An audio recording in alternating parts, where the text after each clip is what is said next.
Hi అందరికీ. ఎంతో టేస్టీగా ఉండే చిన్న ఉసిరికాయలతో జామ్‌ని ప్రిపేర్ చేసుకుండండి. హెల్త్‌కి చాలా మంచిది. సి విటమిన్ కలిగిన ఈ జామ్‌ని ఒకసారి ట్రై చేయండి. ముందుగా దీనికోసం ఉసిరికాయల్ని తీసుకోండి. శుభ్రంగా కడిగేసుకొని తర్వాత తడి లేకుండా శుభ్రంగా ఆరబెట్టేసుకోండి.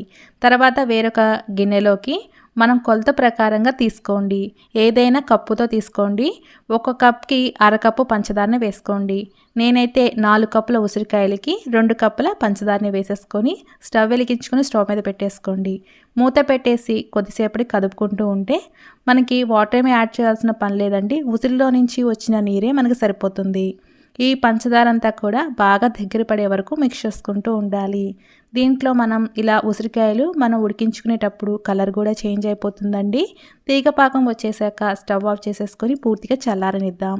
ఈ చల్లారిపోయిన ఉసిరికాయల్ని ఎయిర్ కంటైనర్లో ప్రిజర్వ్ చేసేసుకుంటే 2 నెలల పాటు నిలవ ఉంటుందండి.